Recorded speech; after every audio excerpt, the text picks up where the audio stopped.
Olá, amigos. Vamos nós dando sequência a uma passagem muito conhecida e em que Jesus nos ensina, como sempre, muitas coisas que nós provavelmente daqui a milênios ainda estaremos buscando significados. Façamos o que é possível para nós hoje, não é? Encerrando então aquela armadilha que os inimigos tinham promovido contra ele, perguntando se era lícito pagar impostos a César, o que o deixava Jesus numa posição delicadíssima, porque o povo odiava pagar tributos a César, e César, o Império Romano, tinha como ponto central, é claro, inegociável da dominação, os tributos. Se ele desagradasse o povo, ficaria desmoralizado. Se ele desagradasse o Império Romano, estaria morto.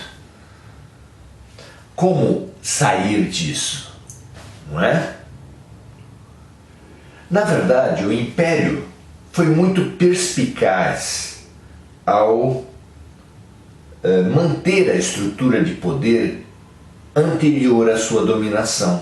Então ele dominava os países, mas mantinha intactos os seus órgãos de poder, de justiça, apenas retirando deles o essencial para ele, Império Romano. Dessa forma,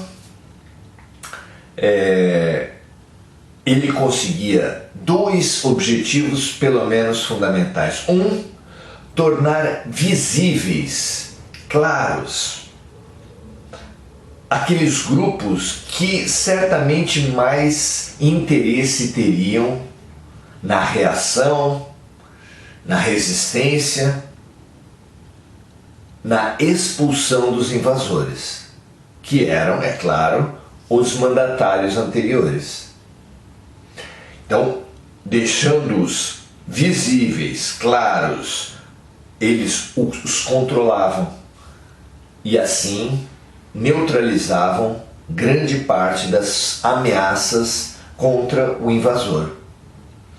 Mas além disso, eles, ao deixar intactas as estruturas de poder, ele tirava de sua mão inúmeras decisões governamentais, judiciais, que sem dúvida desgastariam demais a sua administração, os seus representantes. Deixe aos ocupados as tarefas menores, reservando ao governante, ao invasor, ao Império Romano, o fundamental, as decisões relativas aos exércitos, as decisões militares, as decisões econômicas e as mais altas decisões políticas. Com isso, só o povo ficava desagradado. Por quê? Eles que tinham que pagar os impostos aos invasores tinham que manter os impostos anteriormente pagos aos governos locais, dobrando ou mais a carga de impostos.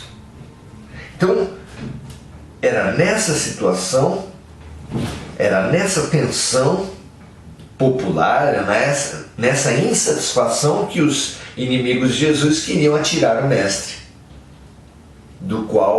situação da qual ele não teria saída, fosse um homem comum, mas não era. Ele não apenas percebeu a armadilha, apontou sua hipocrisia, mas deu uma saída, deu uma resposta que atacava inúmeros outros problemas.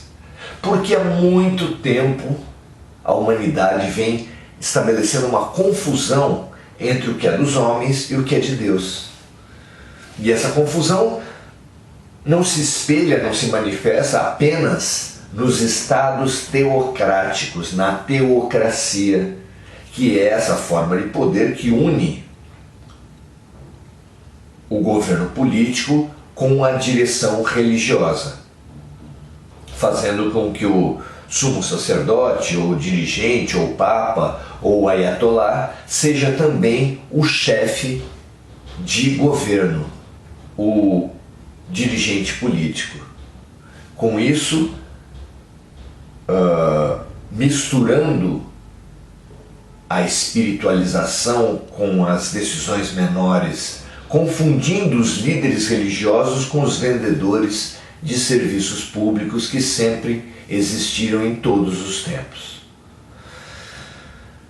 Mas essa confusão entre o que é dos homens e o que é de Deus também foi fomentada e foi instituída, espalhada pela teologia, que deu aos homens atributos divinos com uma infalibilidade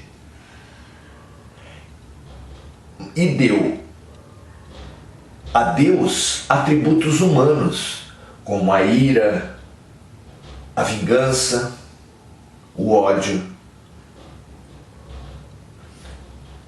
Tudo isso confundiu demais a cabeça dos seres humanos e dificultou muito a tarefa essencial da espiritualização, que é discernir na vida o que é de homem e o que é de Deus, discernir em si as suas duas próprias naturezas, o amor e o ego, o rosto e a máscara, o espírito e a matéria, que nós não somos nada disso do que nosso corpo diz. Nós não somos nem mesmo essas manias, esses valores, esses interesses que o nosso ego diz ser, que nós somos temos um eu muito mais profundo e que a evolução é exatamente tornar dominante,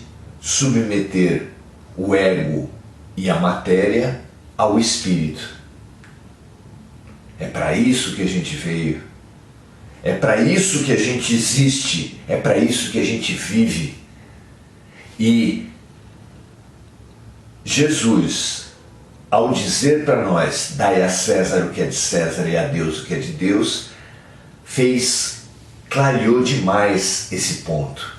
Nessa passagem que nós estudamos hoje, que está lá em Mateus 22, versículos 19 a 22, e que diz assim: mostrai-me a moeda do tributo.